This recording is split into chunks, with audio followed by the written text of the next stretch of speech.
And we don't have a view on any of the merits at all. That's not our job. Our job is inflation, as you know, and maximum employment. That is what matters. The question is, who's going to pay for the tariffs? Originally, it's the importer, but it gets passed along through the distribution chain to some extent to the consumer. The ultimate question of it is how much of it does show up in inflation. And honestly, it's very hard to predict that in advance. So we're watching to see, what shows up in measured inflation. This exchange highlighted a critical intersection between monetary policy and political decisions. Kennedy's questioning wasn't just about economic mechanics. It subtly pointed to the political tension behind rate delays, especially with Trump pressing for both tariffs and low interest rates. Powell stood firm, signaling the Fed's independence and caution in reacting to inflation drivers, even if politically inconvenient. The moment underscored how trade policies, meant to protect domestic industries, can boomerang into higher consumer costs, forcing the Fed into a defensive stance. What does history tell us about tariffs and its impact on inflation or deflation?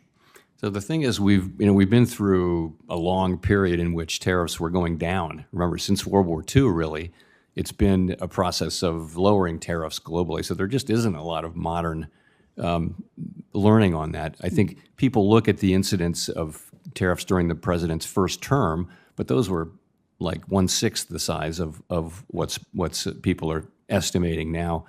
And they do find some effects on inflation. But remember, in 2019, when those tariffs were put into place, the economy was slowing. We actually cut rates 3 times. Inflation was running at 1.5%. So it was a very different time.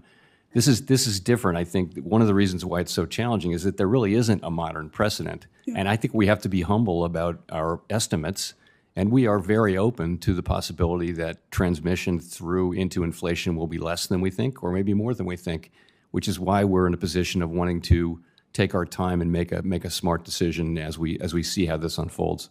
Well, obviously, the size of the tariffs makes a difference, does it not? It does. And we don't know yet the size of the tariffs. We don't. And we don't have a view on any of the merits at all. That's not our job. Our job is inflation, as you know, and maximum employment. Will it also matter? Let's assume that there is upward price pressure.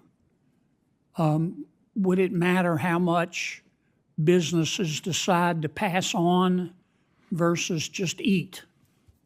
Does that make sense? Yes, that matters. That is what matters. The question is, who's going to pay for the tariffs? Originally, it's the importer, but it gets passed along through the distribution chain to some extent to the consumer. The ultimate question of it is how much of it does show up in inflation. And honestly, it's very hard to predict that in advance. So we're watching to see, what shows up in measured inflation. If the president's trade negotiators pursue reciprocity, which I define as both sides reducing, in a quid pro quo, reducing tariffs and trade barriers as much as possible. Ideally, in a perfect world, we would end up with 2 sides with 0 tariffs and 0 trade barriers. Would that be inflationary? No, not at all. That would cause the economy to roar, wouldn't it? I think it would be. Yeah. Okay. Thank you, Mr. Chairman. I appreciate your endorsement, Mr. Chairman, of the reconciliation bill. Kennedy's questioning framed tariffs as a political risk to economic stability. Powell's response made it clear the Fed won't cut rates until it fully understands how much damage tariffs have done to inflation. It's a strategic pause, not a political one.